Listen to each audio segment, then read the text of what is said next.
So let's say you've got some leftover Halloween candy, or let's just admit it, you bought it half off on November 1st and you justified spending $8 on 4 gallons of Smarties because you can just feel the mathematical potential reeking off of them. One of the first things you might notice is that you can open them by pulling the ends, and the Smartie magically spins around in a magic circle that makes candy appear. And of course that's because the ends are twisted, but if you really want to revel in the mathematical joy of Smarties, you'll look at just how those ends are twisted and why it makes them so joyously open-upable. So let's use the rigorous mathematical notation of drawing an arrow on candy.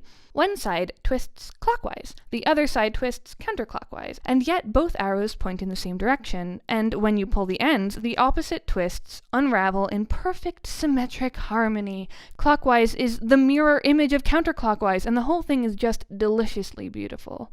But of course, mathematics is about making things up and seeing what happens, so let's say you invent a clockwise Smartie, where both ends twist clockwise.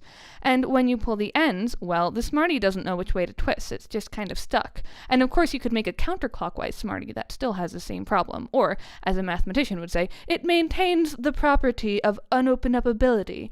And of course we must make all possible Smarties, the regular Smartie, the clockwise Smartie, the counterclockwise Smartie, and an anti-Smartie where both twists are flipped from the original, which maintains the property of open-upability, and from the outside it might seem the exact same as the original Smartie, but it makes it so the twists go against the direction the wrapper rolls, instead of along with the direction the wrapper rolls. Okay, so now that you can open up a Smartie, you have to figure out how to eat it. I mean, I don't know about you, but back in my day we made up rules for how to eat Smarties, because if you simply just shove the whole thing in your mouth, you might as well go eat a couple spoonsful of sugar straight out of the bag.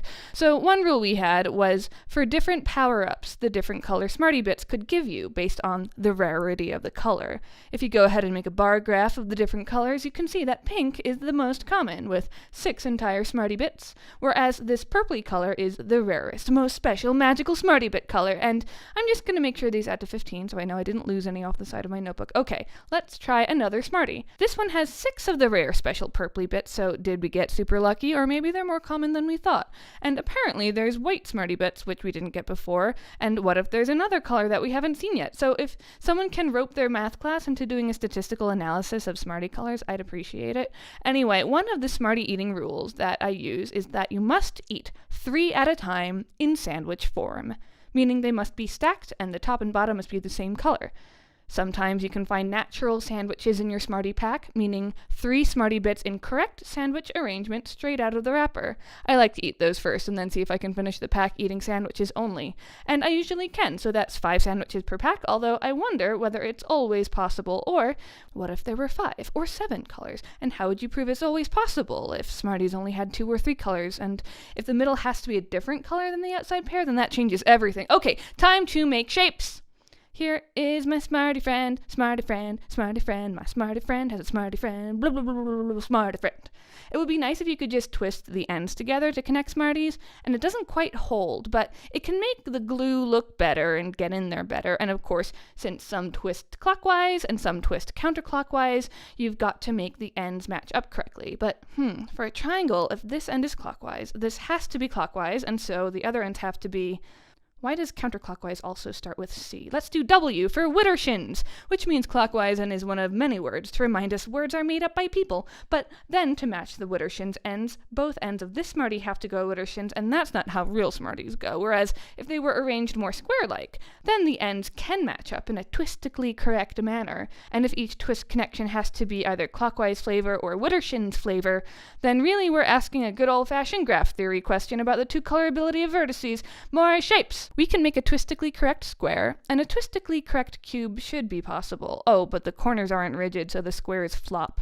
Sounds like a job for triangles! In fact, I can convert this cube into a square antiprism, though I know anything with triangles can't be twistically correct, but it still flops this way along the squares, so really the solution is to open it up and add more triangles, until I have an icosahedron of 20 triangles. Or maybe to keep the squares from flopping, they can support each other. There's a mathematical weaving of 6 squares that I'm quite fond of, but it looks like Smarties are not the right ratio to fit into that weaving. Oh, but there's another great one with 4 triangles that has a wider ratio. It won't be twistically correct, but if I weave 4 triangles just right, we should get a beautiful, symmetric, regular polylink. Yes, and even though it's untwistically correct, it does have a twist-like property. If we follow the flow of the Smarties down, we see that the squarey bits all flow counterclockwise, and the triangly bits flow widdershins. So there's a mirror image version where the squarey bits flow widdershins and the triangly bits flow clockwise. Just like how unopen-uppable Smarties have a mirror image version. Shapes! Okay, that's all the time we have for today. This video was not sponsored by Smarties, but was sponsored by viewers like you. Thanks to your incredible and enthusiastic response to my call for support, I am now full-time on Patreon, so check that out if you haven't already. I will see you again soon.